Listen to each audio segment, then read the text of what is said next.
वन्दे ब्रह्मपुरादीपं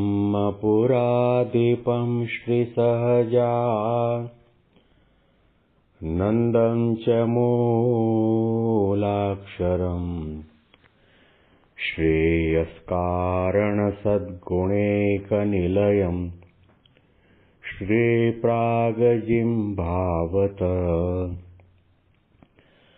ब्रह्मोपासनधारकं गुरुहरिं यज्ञं तथा योगिनं प्रीत्येवं प्रमुखं महन्तमनिशं श्रीजीस्वरूपं मुदा। મહિમાનો મહિમા પ્રવચન માળામાં આજે 9મી ડિસેમ્બર 2025 મંગળવારના દિવસે તમામ સંતો હરિભક્તોને મારા સાષ્ટાંગ પ્રણામ. જય સ્વામિનારાયણ. હેપી વચનામૃત દ્વિશતાબ્દી મહોત્સવ. હેપી પ્રમુખ સ્વામી મહારાજ શતાબ્દી મહોત્સવ. ગઢડા અંત્ય પ્રકરણનું 28મું વચનામૃત આપણે સાંભળી રહ્યા છીએ, જેનું શીર્ષક છે ભગવાનના માર્ગમાંથી પડ્યાનું. કોઈ પણ આધ્યાત્મિક સાધક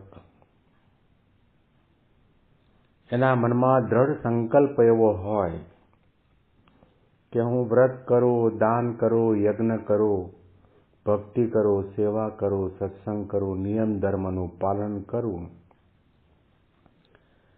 અને આત્મા અને પરમાત્માનો સાક્ષાત્કાર થાય, ભગવાનના ધામનો અધિકારી બની જાઓ. પ્રથમ કદમ જ્યારે માંડ્યું હોય ત્યારે આવો સંકલ્પ હોય, પરંતુ એ સાધકને પોતાને ખ્યાલ ન હોય, જ્ઞાન ન હોય, સમજણ ન હોય કે આધ્યાત્મિક માર્ગમાં તો પગલે પગલે મોટા મોટા વિઘ્ન ઊભા છે, એવું તો માનતા જ નહીં કે અહીંથી અક્ષરધામ સુધીનો જે હાઈવે છે એમાં બમ્પ ન આવે, ખાડા ટેકરા ન આવે, એવું નહીં. ક્ષુરસ્ય ધારા નિશિતા દુરત્યયા દુર્ગમ પથસ્તત કવયો વદંતી. ભગવાનના માર્ગે ચાલવો અને ઉપાસના કરવી, એની અંદર તો બે ખાડા, બે ધારી તલવાર જેવી વાત છે. ડગલે અને પગલે વિઘ્ન આવવાના. જેટલું તમને ભગવાનના સ્વરૂપ સંબંધી જ્ઞાન હોય, પણ કેવું હોય તો કહી શકાય કે એનાથી વધારે જ્ઞાન અને સમજણ માર્ગમાં આવતા વિઘ્ન અને ભયસ્થાનોનું પણ હોવું જરૂરી છે. શ્રીજી મહારાજ આધ્યાત્મિક માર્ગે ચાલેલા ભગવાનના ભક્તને ભક્તિ માર્ગમાંથી પડવા માટેના બે કારણો બતાવે છે કે જે શાસ્ત્રો અને જે વક્તાઓ ઉપાસનાનું ખંડન કરે એવું લખાણ હોય ને એવું બોલતા હોય, એવા શુષ્ક વેદાંતિના ગ્રંથો સાંભળીને કે વક્તાના પ્રવચનો સાંભળીને શ્રોતા પોતે એમ માને કે જેવી રીતે જગત મિથ્યા છે, જગતના આકાર મિથ્યા છે, એમ ભગવાનના આકાર પણ નથી. પૂર્વે જેટલા રામકૃષ્ણાદિક અવતારો થયા એ પણ મિથ્યા છે. આવું જો સમજે તો સમજી લો કે એની ઉપાસનાનો ભંગ થયો. અને મહારાજે કહ્યું અને શાસ્ત્રોમાં પણ કહ્યું કે ઉપાસના વગર કોઈ પણ સાધક ભગવાનના ધામનો અધિકારી થઈ શકતો નથી. ભગવાનના આકારને ખોટા કરે, ભગવાનના અસ્તિત્વને નકારે, એ પછી સાધના કરીને બ્રહ્મરૂપને ભાવને પામ્યો હોય તો પણ ભક્તિ કોની કરશે, ઉપાસના કોની કરશે, દર્શન કોના કરશે, આજ્ઞા કોની પાળશે, ધ્યાન માનસી કોના કરશે, થાળ કોના કરશે? ઉપાસનાનો ભંગ થાય એવી પ્રકારની વાતો મહારાજને લેશ માત્ર પણ માન્ય નથી. એટલા માટે મહારાજે વચનામૃતમાં અને શિક્ષાપત્રીમાં અને સાંપ્રદાયિક ગ્રંથોની અંદર આપણને સજાગ કર્યા છે કે એવી પ્રકારનો કુસંગ તો ક્યારેય પણ કરવો નહીં. પ્રથમના 48ના વચનામૃતમાં મહારાજે કહ્યું, નિત્ય પ્રત્યે ભગવાનના ભક્તે ભગવાનની પાસે પ્રાર્થના કરીને માગવું કે 4 પ્રકારના કુસંગી થકી અમારી રક્ષા કરજો. ભગવાનની નિરાકાર કહેતો હોય, ભગવાન જેવું તત્વ છે જ નહીં એવી રીતે નાસ્તિકવાદી હોય, કુડાપંથી હોય, શક્તિપંથી હોય, શુષ્ક વેદાંતી હોય, એ બધા મહાકુસંગ છે. અને એ કુસંગીના સંગમાં આવીને કોઈ પણ ગમે તેવો મહાસિદ્ધ સાધક હોય એને પણ પડવાનો વારો આવે. શ્રીજી મહારાજે બીજો માર્ગ એ બતાવ્યો કે કોઈ ભક્ત ભગવાનની ભક્તિ કરતો હોય પરંતુ સાથે સાથે વિચાર એવો હોય કે આપણે ભગવાનનું ભજન કરીશું, ભક્તિ કરીશું તો ગોલોક અને વૈકુંઠ ધામમાં પામશું અને ત્યાં આગળ રાધિકા, લક્ષ્મીજી આદિ સ્ત્રીઓ છે અને પંચ વિષયના સુખ છે ભોગવીશું. એવો વિચાર જાગતાની સાથે એની તમામ ભક્તિ સંબંધી ક્રિયા સકામ બની જાય છે અને એ દ્રઢપણે માનવા લાગે કે જો સ્ત્રી સંબંધી અને પંચ વિષય સંબંધી સુખ સાચો ન હોય તો પછી ગોલોકની અંદર, વૈકુંઠની અંદર રાધા લક્ષ્મીજી સાથે ભગવાન કેમ વિહાર કરે છે? માટે એ સુખ પણ સાચું છે. ભગવાનને સમજવામાં એવી મોટી ભૂલ કરે કે ભગવાન પણ આવી રીતે પંચ વિષય અને ધનશ્રીયાદિક સુખનો લાભ લઈ રહ્યા છે. પણ એ મૂર્ખો એમ નથી સમજતો કે ભગવાન તો પૂર્ણકામ છે, ભગવાન આત્મારામ છે, એને દુનિયાના કોઈ પણ પદાર્થની, કોઈ પણ સ્ત્રીયાદિકની સુખની અપેક્ષા નથી, નિરપેક્ષ તત્વ છે. એ સમજાય નહીં એટલા માટે એની સકામ ભક્તિ અને એના કારણે એ ભક્ત ભગવાનના માર્ગમાંથી પડે છે. એટલા માટે મહારાજ આપણને દિશા પણ આપે છે, સમજણ પણ આપે છે.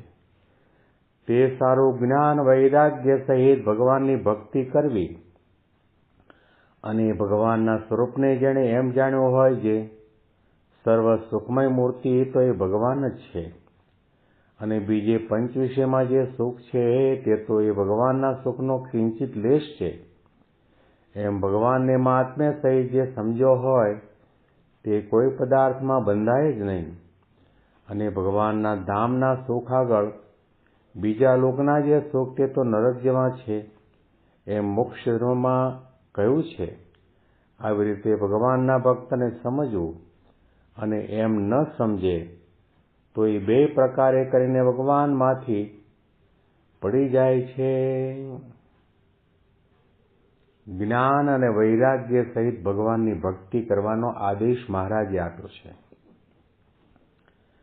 જ્ઞાન સહિત એટલે કે પોતાના દેહથી જુદો પોતાના આત્માને બ્રહ્મરૂપ માનીને ભક્તિ કરે અને વૈરાગ્ય એટલે ભગવાન સિવાય બીજે કોઈ જગ્યાએ લેશ માત્ર પણ રાગ નહીં, એકમાત્ર ભગવાન પુરુષોત્તમ નારાયણના સ્વરૂપની અંદર અનન્ય પ્રીતિ, એવા વૈરાગ્ય સાથે ભગવાનની ભક્તિ કરવામાં આવે, ધ્યાન કરવામાં આવે, માનસી કરવામાં આવે, ઉપાસના કરવામાં આવે તો પછી ભગવાનના સ્વરૂપને જેણે સર્વ સુખમય મૂર્તિ જાણ્યું છે કે સર્વ સુખના ધામ અને સર્વ સુખના નિધાન ભગવાન છે અને આજે આપણને આ લોકની અંદર પંચ વિષયના સુખની અંદર સુખ જેવું જણાય છે એ તો ભગવાનના સુખનો કિંચિત લેશ છે.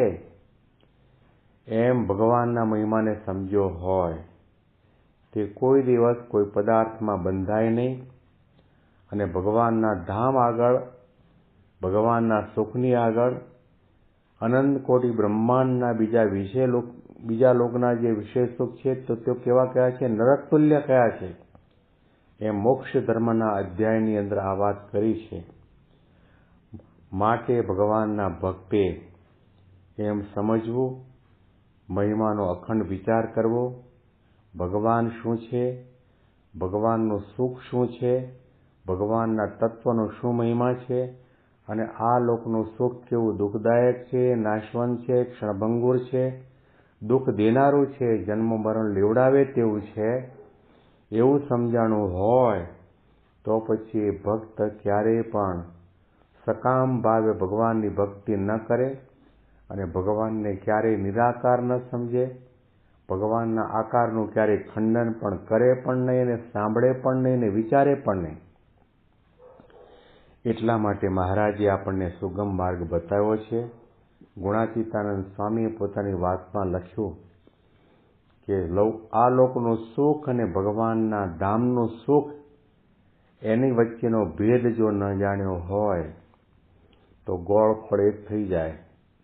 એટલે સ્વામીએ કહ્યું કે અક્ષરધામમાંથી એક મચ્છરિયું મૂતર્યું અને એની જણ ઉડતી ઉડતી અનંત કોટી બ્રહ્માંડની અંદર પ્રસરી, એમાં અનંત કોટી બ્રહ્માંડના જીવો સુખ્યા છે. અક્ષરધામમાં મચ્છરીઓ હોય નહીં, છતાં પણ આપણા જેવા સ્થૂળ દ્રષ્ટિવાળા લોકોને વાત સમજમાં આવે એટલા માટે સ્વામીએ અક્ષરધામના મચ્છરિયાની વાત કરી અને કહ્યું કે આવી રીતે અક્ષરધામનું મચ્છરિયું મૂતર્યું, એના જળની અંદર બધા સુખી છે, તો અક્ષરધામનું સુખ કેવું હશે એમ અનુમાન લગાવી શકીએ. એટલા માટે સ્વામીએ આપણને આવી પ્રકારનું દ્રષ્ટાંત આપીને સમજાવ્યું. માટે ભગવાનના મહિમાનો વિચાર કરવો.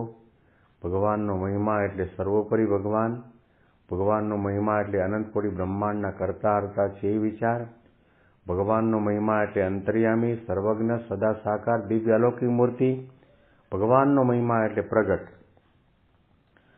અને અનંત કોટી બ્રહ્માંડના રચયિતા છે, પાલક છે, પોષક છે, રક્ષક છે, એવી પ્રકારનો વિચાર જો કરી રાખ્યો હોય તો પછી આધ્યાત્મિક માર્ગમાંથી પડવાનો કોઈ દિવસ વારો ન આવે. આના અનુસંધાનમાં વિશેષ મહિમાની વાતો આપણે આવતીકાલના પ્રવચનમાં સાંભળીશું. તમામ સંતો હરિભક્તોને જય સ્વામિનારાયણ.